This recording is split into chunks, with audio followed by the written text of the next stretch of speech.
Shortly after 5 p.m., on the 6th of April 2006, Halit Yozgat was found dead behind the counter of his family-run internet cafe in Holländische Straße 82, Kassel, Germany. This was the 9th in a series of 10 killings targeting mainly migrant communities across Germany between 2000 and 2007. The perpetrators were later identified as members of the National Socialist Underground, or the NSU, a neo-Nazi group whose core allegedly consisted of 3 people.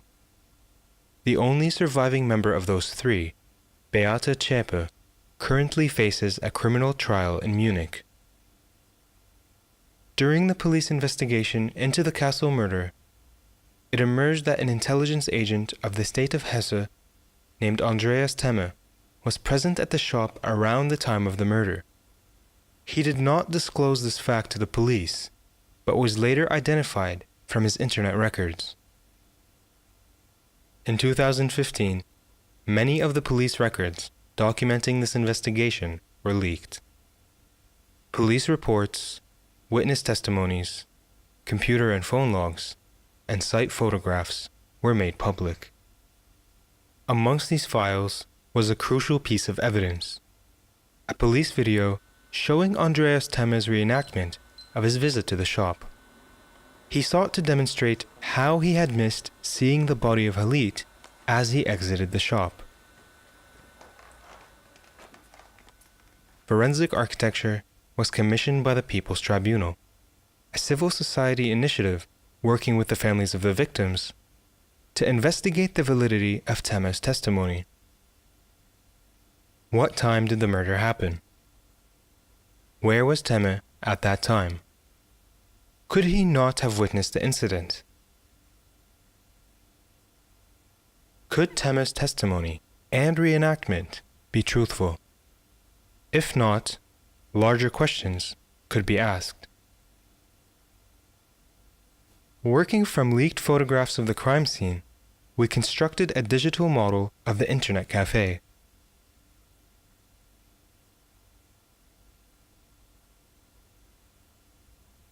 Within those 77 square meters, different actors, the victim, his killers, and a state employee were architecturally disposed in relation to each other. The shop was thus a microcosm for the larger political controversy that ensued. We reduced the model into its most relevant elements and built it as a full-scale installation at the House of World Cultures in Berlin.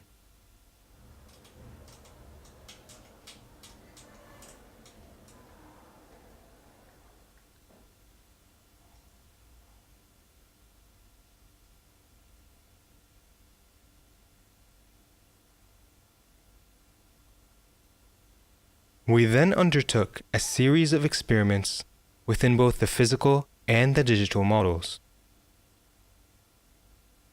Because the murder took place in an internet cafe, every witness was connected to a time-coded device, a computer, or a phone. We located each digital device in the model and constructed a timeline from the login data. This created the space-time matrix within which different possible events could take place. At about 16:30, Halit Yozgat was alone at the counter. The first to come in was 16-year-old Ahmed.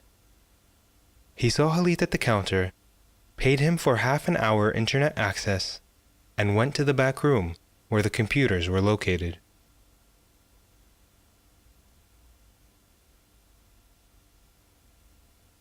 He sat at PC 7. At 16:46:03, he logged in and started to play Call of Duty, a popular World War II themed game where players shoot Nazis. The second to enter the shop was 14-year-old Emre. He also paid Halit and went to the back room.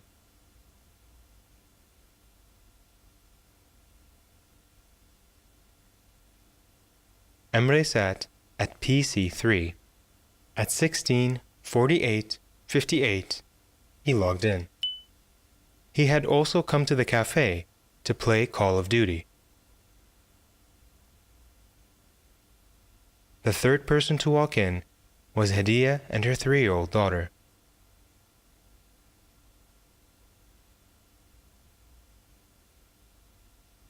She sat at the telephone booth between the two rooms. She would make 2 phone calls that afternoon. Phone logs record the start of a call within the minute and the end of a call within a second.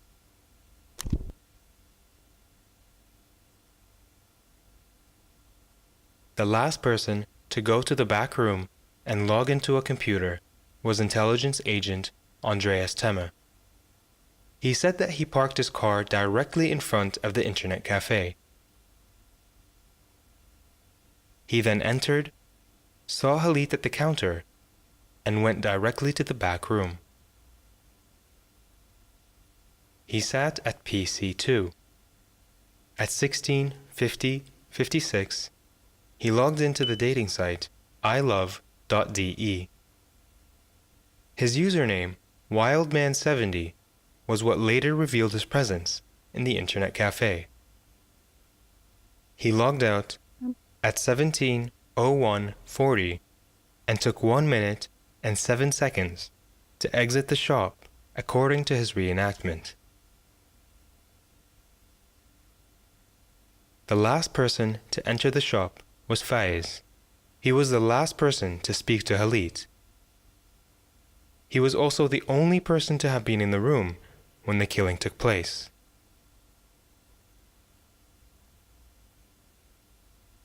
Faiz made 2 phone calls that afternoon. His first call started at 16:54.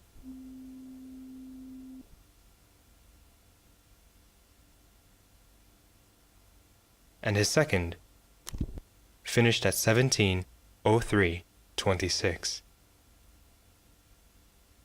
When Faiz entered his phone booth, Halit was alive. When he exited, roughly 9.5 minutes later, Halit was already fatally shot.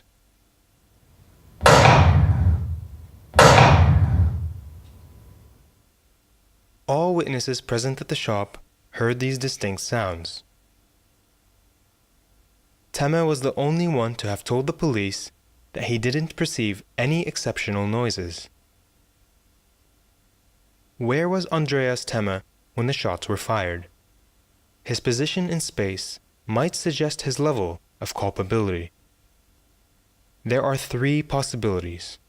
He could have been in the back room, in the front part of the shop, or he could have already left the shop. Scenario 1. Could the murder have happened after Temme had already left the internet cafe? Andreas Temme logged out of his computer at 17:01:40. According to his reenactment, it took 1 minute and 7 seconds for him to look for Halit, place a coin on the counter, and exit the shop.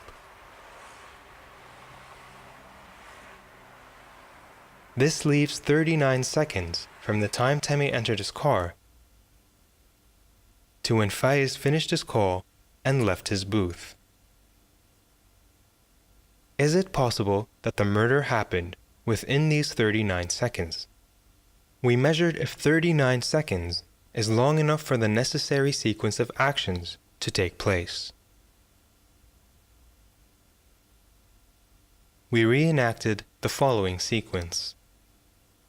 Andreas Temme leaves the internet cafe.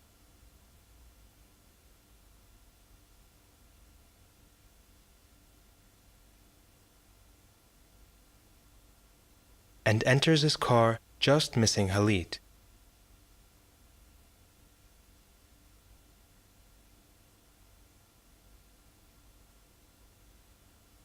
Halit walks back to the shop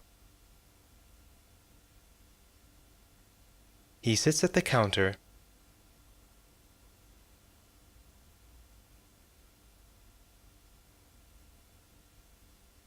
The killer comes in, shoots twice, turns around, and leaves. Faiz finishes his call and exits his booth.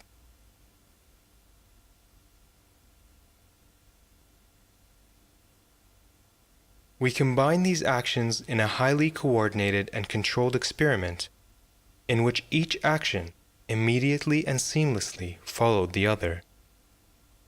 This sequence amounted to 35 seconds. In a real-life situation, however, there would need to be sufficient time gaps between the separate actions for the characters to miss each other. Our reenactment establishes that those gaps could not add up to more than 4 seconds without some of the characters or events overlapping. This fact renders the scenario very unlikely. What makes this scenario even less likely is the fact that Halit would have had to be out of the shop when Temme was looking for him, and back at his counter before the murderer came in. However, with 5 customers inside, it is unlikely that he would leave the shop. Furthermore, no witnesses reported seeing Halit outside. Foreclosing this possibility altogether are the call logs of other witnesses. Hadiya testified that she heard the sounds of the gunshots after she began her second phone call. The connection came immediately then. I suddenly heard 3 sounds. 3 times it went tack, tack, tack, quickly one after the other, as if somebody was knocking against the wall of the room.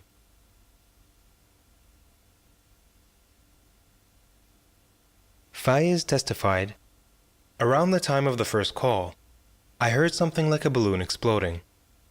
I was busy entering the PIN from the maxi card. I tried to look through the slot on the side." According to his testimony, the shots were fired before his second phone call went through. Faiz is the only one that saw the killer. "For a short moment I noticed somebody going in or out.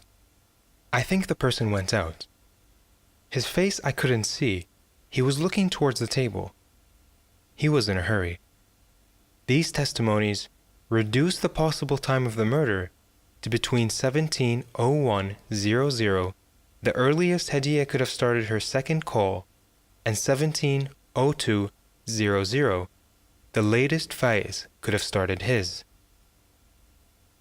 The evidence thus discounts scenario 1, in which Andreas Temme had left the internet cafe by the time of the murder. Scenario 2. Could Andreas Temme have been in the front part of the shop at the time of the murder? As mentioned, Andreas Temme logged out at 17:01:40 and took 1 minute and 7 seconds to exit. According to Faiz's and Hadiya's testimony, it is possible that the killing took place within the first 20 seconds after Andreas Temme logged out. This possibility is supported by the testimony of Ahmed, who could see Temme from his seat. Ahmed claims to have seen Temme coming in with a plastic bag. It was not fully packed, but something was in there. I believe it was rather heavy, pulling it down. The police thought that it might have been the gun. He also claims to have heard the sounds of the gunshots after Andreas Temme left PC2. I had been on the internet for 15 minutes when I suddenly heard a muffled sound. In my opinion, it came from the direction of the entrance area. It was very loud and sounded as if something had fallen to the ground. I am very sure that it was not more than 2 minutes after the man had passed me.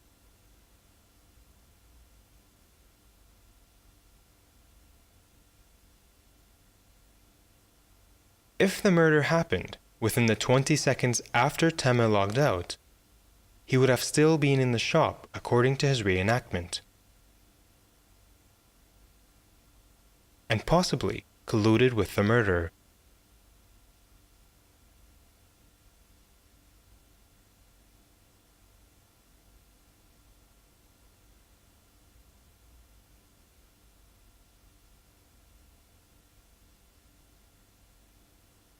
Scenario 3. We examine the possibility that the killing took place when Andreas Temme was still sitting at PC2.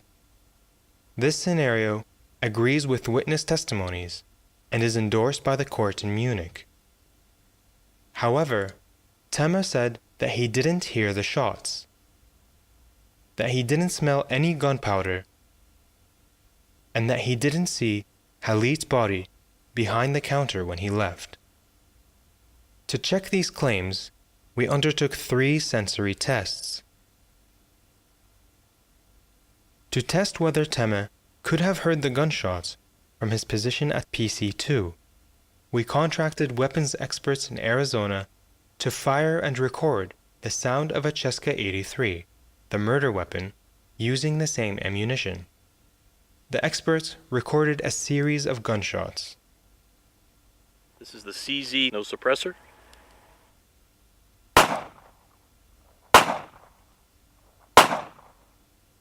They then compared them to the sound signature of 3 other guns of similar caliber.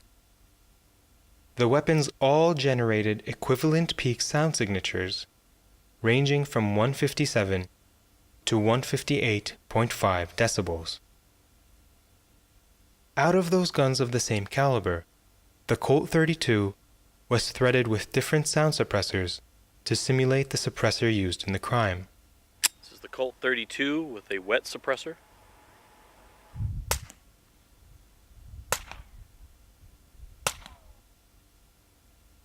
None of the gunshots were suppressed below 130 decibels.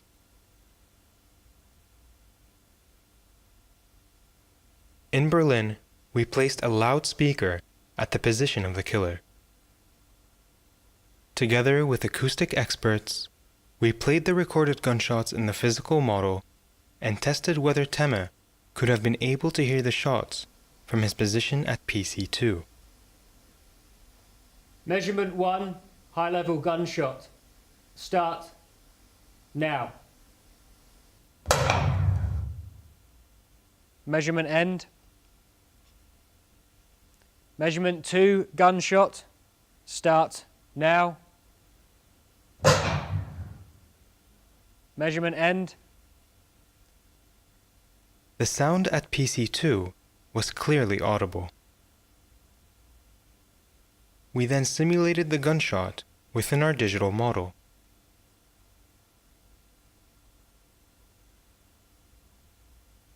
In order to corroborate the results, we repeated the experiment within a digital model of the physical installation in Berlin.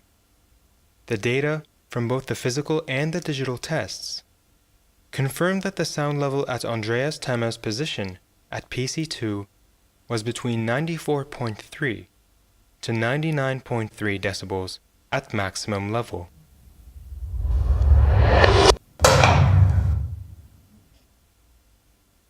This is 40 to 50 decibels above the maximum ambient sound level that can be expected in such a space. For an eighth of a second, the volume of the shot would be as loud as a jackhammer and would have been clearly audible by Andreas Temme.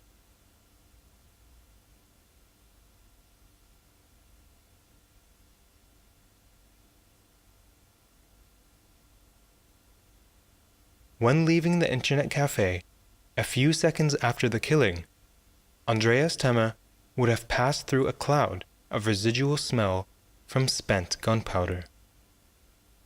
We tested whether he would be able to perceive it.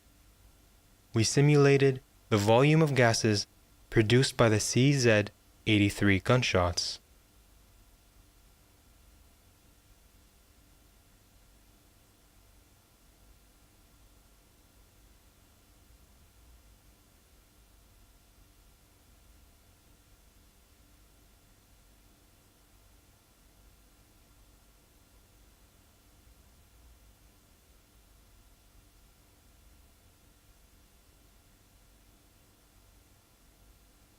A digital simulation established the particle dispersal and the latency of smell.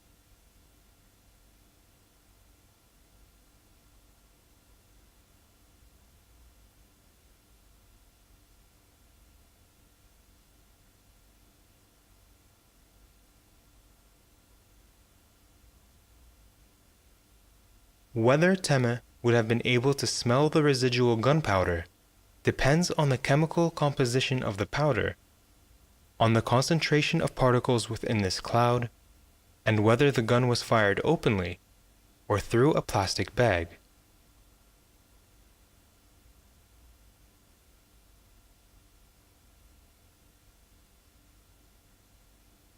The model simulated the fluid dynamics of airborne ammonia particles resulting from two Browning 7.65mm bullets shot openly. The cloud marks the aerosols that are at a higher concentration than the common threshold of perception.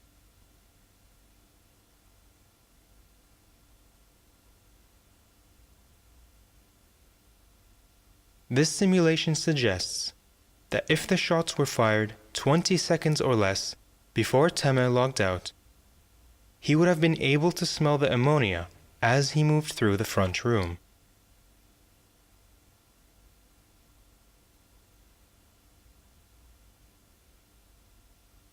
We then investigated whether Andreas Temme could have seen the body of Halit as he exited the internet cafe. Andreas Temme claimed that he did not see the body as he left a coin on the front desk. Aided by motion detection software and analog measures, we recreated Temme's police reenactment digitally to establish his moving cone of vision.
We repeated this test in the physical model with a camera attached to the head of an actor.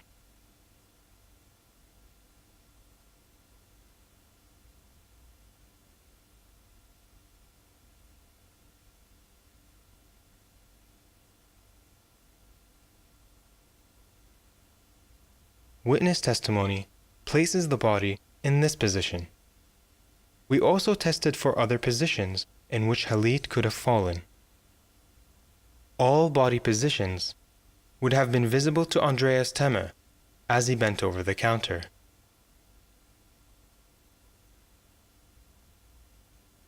Out of the three scenarios, we have determined that scenario 1, in which the murder took place after Andreas Temme left the internet cafe, is not possible. The evidence does not exclude scenario 2, in which Andreas Temme was at the front part of the shop when the murder took place. Scenario 3, in which the murder took place while Andreas Temme was still sitting at PC2, is also possible. In this case, he would have witnessed the event. This story suggested layers of violence, misrepresentations, and cover-ups. Halit Yozgat was murdered on the 6th of April, 2006. 20 days later, Andreas Temme reenacted his experience of the event.